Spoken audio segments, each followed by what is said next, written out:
오늘 하나님 만나고 돌아가십시다. 할렐루야.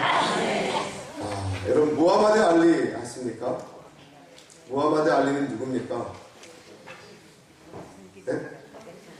네, 권투 선수입니다. 권투.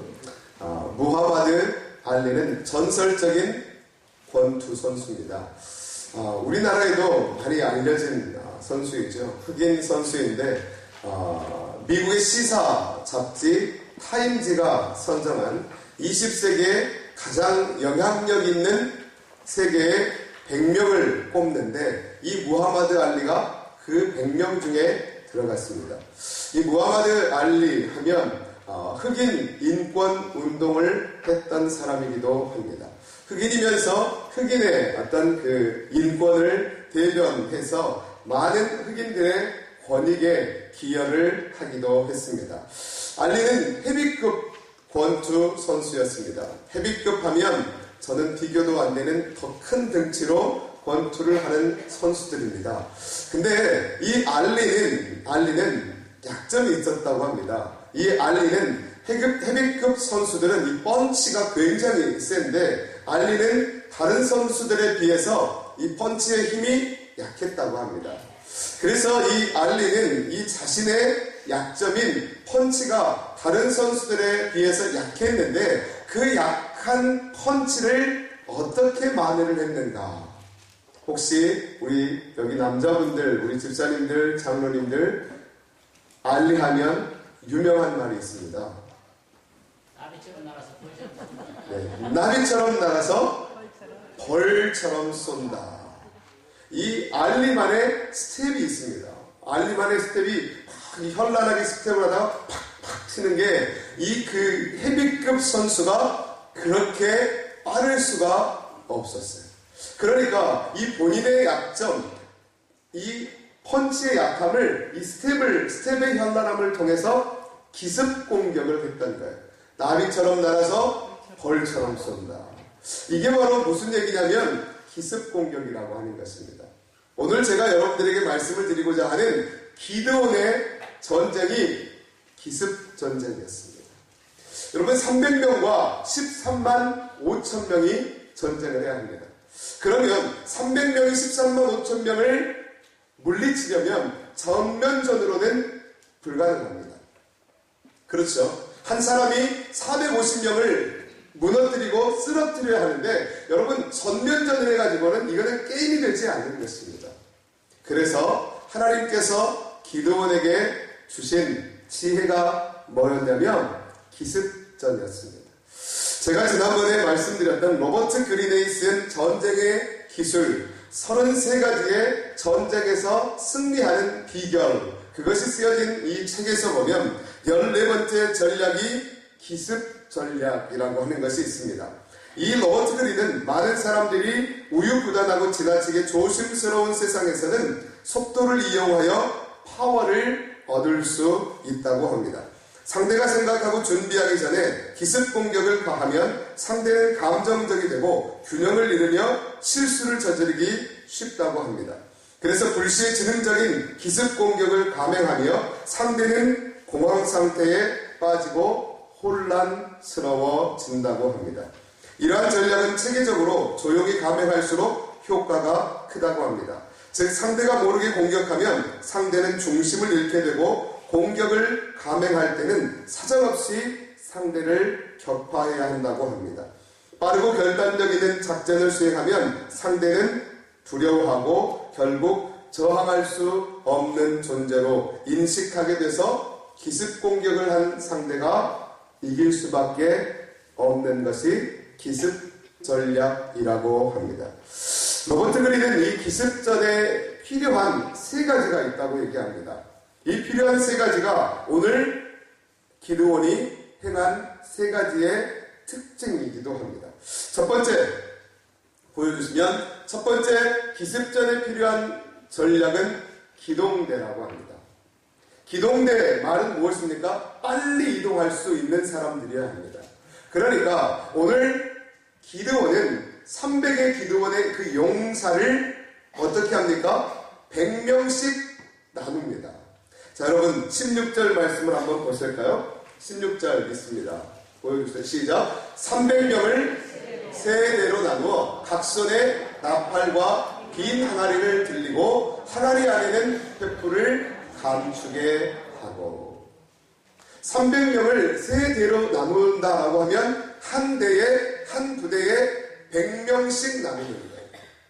300명이 움직이는 것과 100명이 움직이는 것, 어떤 것이 훨씬 빠르겠습니까? 이동하는 속도가 100명이 빠르겠죠. 300명이 함께 움직이는 것보다 100명씩 나누어서 움직이는데 기동력이 훨씬 좋다라고 하는 거예요. 그러니까 기습전쟁을 할 때 있어서 제일 먼저 필요한 것이 뭐냐면 기동력이다. 그래서 기드온은 그 300명도 많으니까 우리가 세 부대로 나누어서 100명씩 나누어서 이동하도록 하자. 기드온은 군사력에 전략이 있는 사람이 아닙니다. 기드온은 겁쟁입니다. 전쟁을 해본 사람도 아닙니다. 그러나 하나님이 주시는 지혜를 가지고 이 기습 전략을 준비하는데 세계 전쟁사에서 기습 전략을 했던 세 가지의 전략이 그대로 본문에 드러나게 됩니다. 그 첫 번째가 뭐냐면 기동대를 만들어내는 것입니다. 그 다음에 두 번째는 기습 전략에 있어서 중요한 것은 뭐냐면 조직 단위의 확고한 협력 체계를 구축해야 한다고 합니다. 조직 단위의 확고한 협력 체계가 구축되어야 되는 것은 뭐냐면 작으면 작을수록 한 번 명령을 하는데 그것이 확고하게 이루어져야 합니다. 다시 말해서 쉽게 말하면 손발이 맞아야 하는 거예요. 손발이 맞아야지. 이 손발이 맞지 않으면 어떻게 합니까? 나는 이렇게 사인을 했는데 저 사람은 다른 사인으로 해서 엉뚱한 행동을 해버리면 그 작전이 성공할 수 있을까요? 없는 거예요. 두 번째는 손발이 척척 맞을 수 있도록 해야 한다. 자, 그래서 17절 말씀을 여러분 한번 보면 7장 17절 한번 넘겨주세요. 시작. 그들에게 이르되 너희는 나만 보고 내가 하는 대로 하되 내가 그 진영 근처에 이르러서 내가 하는 대로 너희도 그러하라. 너희들은 그냥 딴짓하지 말고 다른 것 생각하지 말고 내가 하는 대로만 너희들은 그냥 그대로 따라하라. 굉장히 단순한 명령 아닙니까? 여러분 복잡하게 뭐 사인을 하고 뭐 하고 하는 게 아니라 내가 하는 대로 너희들이 그냥 하면 된다. 얼마나 단순합니까? 그 다음에 세 번째 기습작전에 필요한 것이 뭐냐면 명령 계통이 신속하게 전달되도록 해야 한다. 그래서 18절 말씀에 보면 한번 같이 보죠. 18절 시작. 나와 나를 따르는 자가 다 나팔을 불거든 너희도 모든 진영 주위에서 나팔을 불며 이르기를 여호와를 위하라 기드온을 위하라 하라 하니라. 아멘. 명령 계통이 뭐예요? 그냥 나팔만 불면 되는 거예요. 나팔 소리만 나면 너희들은 내가 하는 대로 그냥 따라하기만 하면 된다. 이게 참 대단하지 않습니까? 기드온이 군사대학을 국방대학을 입학해가지고 세계 모든 전쟁의 전략을 연구했다면 이 기습 전략의 세 가지 특징대로 그냥 따라서 했다라고 볼 수가 있는데 기드온은요 전쟁을 해본 역사가 없습니다. 싸움을 해본 역사가 없습니다. 군대를 이끌어본 경험이 없습니다. 그럼에도 불구하고 기드온은 기습 전략에 필요한 세 가지의 전략을 그대로 군사들에게 명령하고 있는 것을 볼 수 있습니다. 여러분 이것은 어디에서 왔을까요? 하나님의 말씀을 순종하는 데서 하나님께서 그에게 지혜를 주신 줄로 믿으시기를 바랍니다. 여러분 우리가 하나님 앞에 순종만 하면 하나님께서 역사하시는 거예요. 하나님이 우리에게 말씀하시고 하나님이 우리에게 지혜를 주시고 우리 마음 가운데 주장하시고 인도하심을 따르면 백전백승하게 될 줄로 믿습니다. 네. 자, 그렇다면 제가 오늘 본문의 말씀을 보니까 기드온이 기습전쟁을 합니다. 근데 이 기습전쟁에 어떤 특징이 있습니다. 두 가지가 있는데 두 가지의 특징이 뭐냐면 첫 번째 하나님을 위한 전쟁이었다는 거예요. 미디안 연합군에 의해서 이스라엘 사람들이 곤란을 당합니다. 7년 동안 그들은 핍박을 당하고 박해를 당하고 그들이 농사를 짓고 그들이 하는 모든 것들을 미디안 사람들이 다 뺏어가 버립니다. 그 이스라엘 땅에 나는 풀조차도 미디안 사람들이 자기네들 가축을 데려와서 그 풀마저 뜯어가 버립니다. 여러분 얼마나 그들이 궁핍하고 그들의 마음이 얼마나 힘들었겠습니까? 내 짐승 먹일 풀조차 남기지 않고 미디안 사람들이 뺏어가 버렸다는 그 자체가 얼마나 힘들었을까요? 그렇다면 여러분 전쟁을 하려면 누구를 위해서 전쟁을 해야 합니까? 백성들을 위해서 전쟁을 해야 되는데 여러분 기드온의 전쟁은 이스라엘 백성들을 위한 전쟁이 아니라 하나님을 위한 성전이었다라고 하는 사실을 믿으시기를 바랍니다. 자, 다시 말해서 전쟁을 이스라엘 백성들을 위한 게 아니라 하나님의 나라와 그 영광을 위한 전쟁이었다라고 하는 거예요. 그래서 여호와는 기드온을 통해서 전쟁을 준비하시면서 제일 먼저 기드온에게 명령했던 것이 무엇이냐면 바알과 아세라상을 쳐 부수다라고 하는 명령부터 시작하는 거예요. 오늘 본문의 말씀이 전쟁의 시작이 아닙니다. 하나님께서 기드온을 부르시고 제일 먼저 명령하시는 것은 뭐냐면 아세라상과 바알 신상을 쳐서 부셔라. 그리고 7년 된 수소를 통해서 여호와께 제사를 드리라. 거기에서부터 전쟁은 시작이 되어지는 거예요. 다시 말해서 우리가 인생을 살아가는 것은 내 인생의 유익, 내 이름을 내기 위해서 살아가는 게 아니라 우리의 삶 그 자체는 오직 하나님의 영광을 위한 삶이 되어야 하는 줄로 믿으시기를 바랍니다. 인생의 목적과 방향이 거기에 있어야 하는 거예요. 하나님이 우리를 통해서 하나님의 영광을 드러내기를 원하십니다. 하나님의 하나님 되심을 나타내기를 원하십니다. 그리고 하나님은 우리를 통하여서 하나님의 나라를 세워가시는 줄로 믿으시기를 바랍니다. 그것이 우리가 이 세상을 살아가는 의미와 목적입니다. 웨스트민스터 소요문답의 사람의 제1되는 목적이 무엇입니까? 하나님을 영화롭게 하고 그를 영원히 즐거워하는 것이다. 할렐루야. 여러분 그것이 사람의 제일 되는 목적이라고 말하고 있잖아요.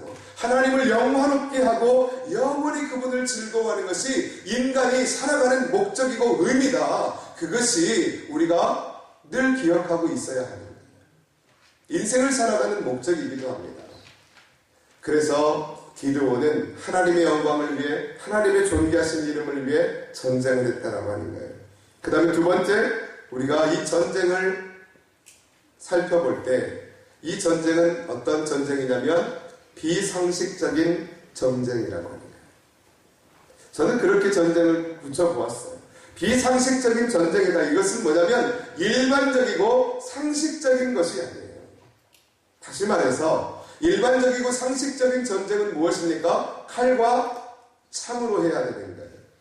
전쟁은 여러분 북한이 왜 핵무기를 그토록 가지려고 합니까? 핵무기, 무기 아닙니까? 무기 중에서 가장 강력한 파워를 가지고 있는 게 뭐죠? 핵이잖아요. 핵. 가장 강력한 힘을 가지고 있는 무기를 가지면 전쟁하는 데 있어서 우위를 점하기 때문에 그래요. 여러분 우리가 국방비를 많이 지불하지 않습니까? 그리고 60만의 군대가 있습니다. 왜 그렇게 투자를 합니까? 그리고 왜 이번에 또 사드 문제 때문에 막 이 문제가 많았지 않습니까? 왜 그런 무기들을 들여오려고 하고 또 반대를 하고 막 그렇습니까? 좋은 무기가 전쟁을 하는 데 있어서 유익하기 때문에 그러지 않습니까? 일반적인 전쟁들은 무기가 중요합니다. 무기가. 요즘에는 군사의 수가 별로 중요하지 않아요. 왜냐하면 요즘에는 또 전자동으로 막 버튼만 눌러버리면 막 가버리니까 사람의 수가 그렇게 많지 않아도 된다는 거예요. 여러분 그래서 일반적인 전쟁은 무기를 가지고 하지만 하나님 여호와를 위한 전쟁은 무기가 필요하지 않는다는 거예요. 기드온은 무엇을 가지고 나갔습니까? 나팔을 들었습니다. 항아리를 들었습니다. 횃불을 들었습니다. 전쟁을 하러 나가는데 무기는 들지 않고 항아리하고 횃불을 들었다는 거예요. 이건 싸우러 가는지 싸우러 가지 안 놀러 가는 건지 쥐불놀이를 하러 가는 것도 아니고 왜 항아리하고 횃불을 들고 가냐고요. 그것도 13만 5천 명이 지금 배수진을 치고 전쟁을 하려고 있는 그 상황에 이 300용사들은 그것을 들고 그냥 순종하고 나아가고 있어요. 저는 이 모습을 보면서 참 대단하다, 대단하다. 엄청난 무기가 있는 것도 아니고 지금의 어떤 핵폭탄이 있다면 그냥 한번 빵 터뜨려버리면 13만 5천 명 그냥 확 죽어버릴 텐데 그때 당시에는 그런 무기도 없지 않습니까? 근데 이 사람들은 기습작전을 펴고 나아가는데 횃불과 항아리를 들었다는 거예요. 근데 의미가 있습니다. 이 나팔과 횃불이라고 하는 것은 성경에서 무엇을 의미하냐면 진리를 의미합니다. 지금 제가 말씀을 드렸죠. 기드온의 전쟁은 일반 전쟁이 아니라 무슨 전쟁이라고 했습니까? 여호와를 위한, 하나님을 위한 전쟁이었어요. 하나님을 위한 전쟁은요, 무기가 필요하지 않습니다. 무기가 달리 필요한 것이 아니라 하나님의 능력과 오직 하나님의 말씀. 우리가 예전에 제가 작년에 에베소서 6장 말씀을 강해한 적이 있습니다. 우리의 씨름은 혈과 육에 대한 것이 아니요 세상 권세와 하늘에 있는 악한 영들에 대합니다. 그러면서 하나님의 전신 갑주를 입으라고 했습니다. 근데 여러분, 자 1년이 지나서 얼마나 생각을 할지 모르겠지만, 자, 구원의 투구, 의의 흉배, 진리의 허리띠, 평안의 복음의 신발, 믿음의 방패, 그리고 자, 이것은 다 방어입니다. 방어. 그치요? 공격 무기가 아니에요.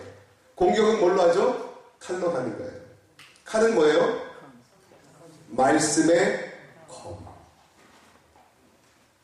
여러분, 공격하는 것은 뭐라고 했죠? 말씀인 거예요. 말씀. 그 말씀이 뭡니까? 진리인 거예요. 진리. 그러니까 우리 삶의 무기가 뭐가 되어야 된다고요? 말씀이 되어야 할 줄로 믿습니다. 그래서 고린도전서 14장 8절의 말씀에 보면, 자, 한번 보실까요? 시작. 만일 나팔이 분명하지 못한 소리를 내면 누가 전투를 준비하리요. 나팔이 분명한 소리를 내지 못하면 전쟁을 준비할 수가 없는 거예요. 이 나팔, 복음의 나팔, 복음의 이 비밀한 능력과 생명력이 우리를 이길 수 있는 무기인 것을 믿으시기를 바랍니다. 우리는 말씀에 날카로운 검이 있어야 되는 거예요. 하나님의 말씀은 좌우의 날선 그 어떤 검보다도 예리하여 영과 및 관절과 골수를 찔러 쪼개고도 남음이 있다. 영과 혼과 및 관절과 골수를 찔러 쪼개고도 남음이 있는 능력이 바로 하나님의 말씀에 있는 줄로 믿으시기를 바랍니다. 상징적인 의미가 있는 거예요. 기도원은 이 나팔과 횃불을 가지고 가지만, 항아리를 가지고 가지만, 나팔과 횃불이라고 하는 것은 하나님의 말씀, 진리라고 하는 상징이 있는 거예요. 그것을 가지고 나간 거예요. 그래서 어떻게 됐죠? 300명이 13만 5천 명을 무찌르신 줄로 믿으시기를 바랍니다. 그래서 고린도후서 10장 4절의 말씀은 이렇게 말씀합니다. 한번 같이 보죠. 시작. 우리의 싸우는 무기는 육신에 속한 것이 아니요 오직 어떤 견고한 진도 무너뜨리는 하나님의 능력이라. 모든 이론을 무너뜨리며. 아멘. 우리의 무기는 육신이 아니에요. 육체가 아니에요. 우리의 무기는 하나님의 능력이 있음을 믿으시기를 바랍니다.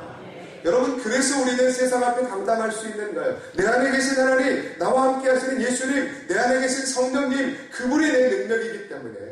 그래서 느헤미야는 그렇게 고백하지 않습니까? 힘으로도 되지 않고 능으로도 되지 않고 오직 여호와의 신이 우리의 능력이다. 하나님의 성령이 역사하심으로 말미암아 모든 것을 파괴할 수 있고 능히 승리할 수 있다라고 하는 사실을 믿으시기를 바랍니다. 기드온이 우리에게 그렇게 지금 도전하고 있는데, 기드온의 전쟁은 사람의 싸움이 아니라 여호와를 위한 전쟁이었어요. 그래서 비상식적인 전쟁, 무기를 가지고 전쟁에 임한 것이 아니라 그는 나팔과 횃불, 하나님의 말씀 그 진리의 상징적인 것을 가지고 나아갔고 결국에는 승리한 줄로 믿습니다. 그렇다면 승리의 요인을 무엇인가? 승리의 요인은 저는 세 가지로 봅니다. 세 가지가 뭐냐면, 첫 번째, 간단하게 좀 보면, 첫 번째는 뭐냐면, 한번 읽어볼까요? 시작. 기드온의 확신과 순종입니다. 기드온의 확신과 순종, 다시 말해서 지도자가 분명한 확신을 가지고 있어요.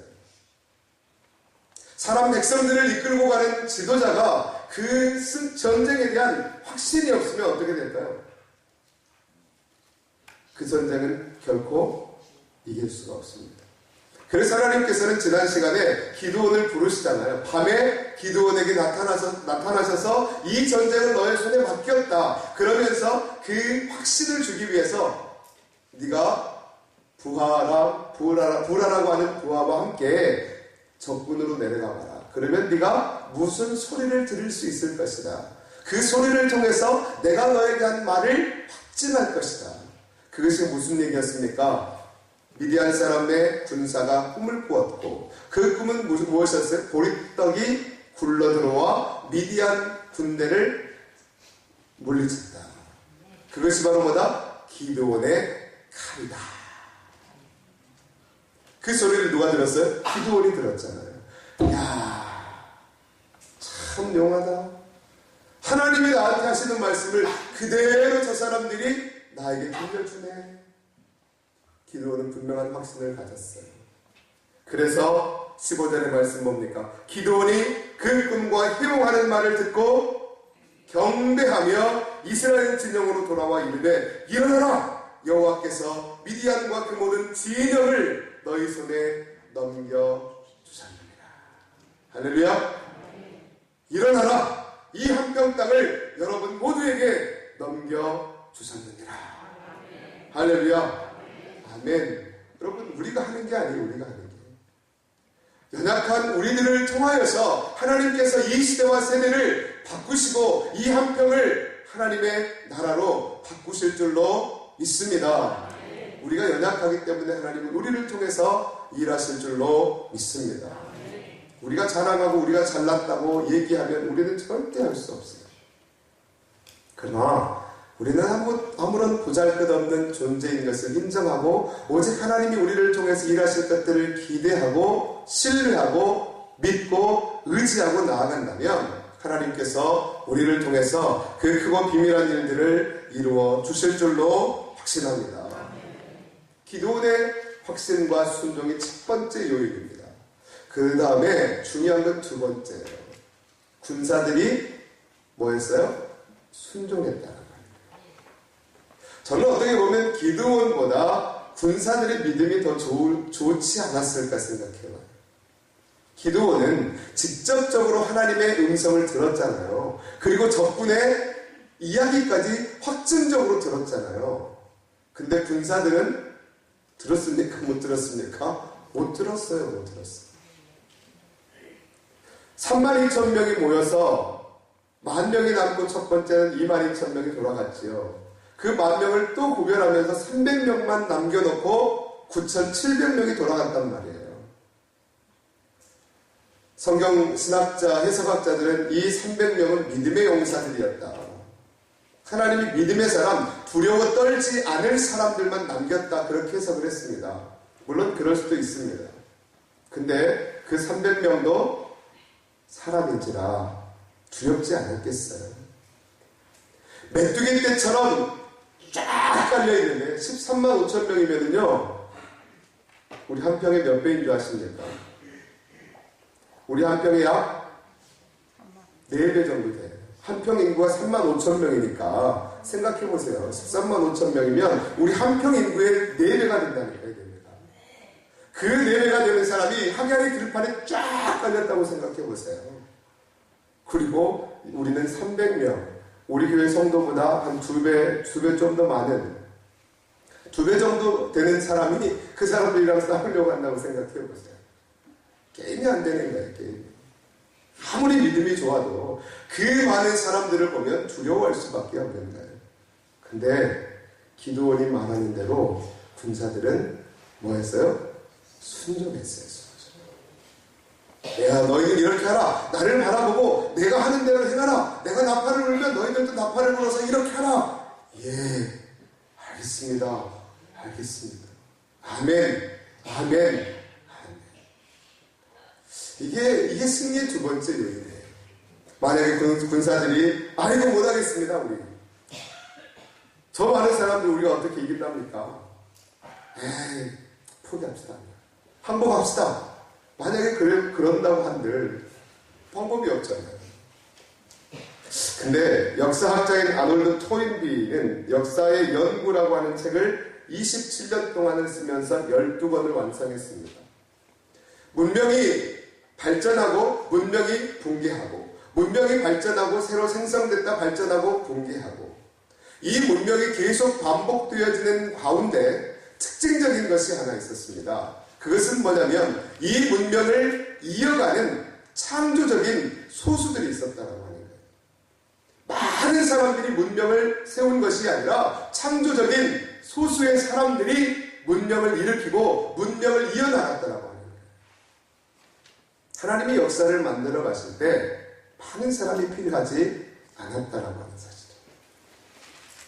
믿음을 가지고 하나님의 말씀에 반응하는 그 사람들을 통해서 하나님께서는 하나님의 뜻을 이루신 줄로 믿으시기를 바랍니다. 창조적인 소수의 지도력과 순종의 역사의 운명이 좌우되어진다라고 합니다. 그러니까 여러분 숫자를 넘어서는 거예요. 기드온의 전쟁은 이미 32,000명 중에 31,700명을 보낼 때 이미 하나님께서는 숫자의 싸움이 아니다라고 말씀하는 거예요. 인생의 싸움도 역시 마찬가지인 거예요. 돈, 부, 명예, 권력, 여러분 하나님의 능력 앞에서는 그것들이 다 무용지물인 줄로 믿으시기를 바랍니다. 그래서 우리의 싸움의 능력은 하나님의 능력에 있음을 믿으시기를 주님의 이름으로 축원합니다. 그래서 저와 여러분들이 창조적인 소수가 되어지시기를 주님의 이름으로 간절히 부탁드리겠습니다. 그러기 위해서는 하나님을 신뢰하는 거예요. 하나님의 말씀을 신뢰하고 그냥 순종하는 거예요. 예, 아멘, 아멘 하는 거예요. 여러분 예수가 왜 예수인지 아십니까? 예 하면 수가 생긴다고 해서 예수입니다. 아멘 하면 방법이 생기는 거예요. 그래서 예 하면 수가 생긴다. 그래서 예수예요. 따라서 볼까요? 예 하면 수가 생긴다. 할렐루야. 예, 아멘 해보세요. 그러면 하나님께서 여러분의 방법과 지혜와 나아갈 길을 열어주실 줄로 믿습니다. 군사들의 순종이 거기에 있었던 거예요. 순종하니까 방법이 생긴 거였어요. 그 다음에 마지막에 세 번째는 여러분 진리의 나팔과 횃불을 불었기 때문에 그래요. 서론에서도 말씀을 드렸지만 우리의 싸움의 능력은 무기는 진리입니다. 말씀입니다. 말씀 외에는 방법이 없어요. 말씀만이 무기인 거예요.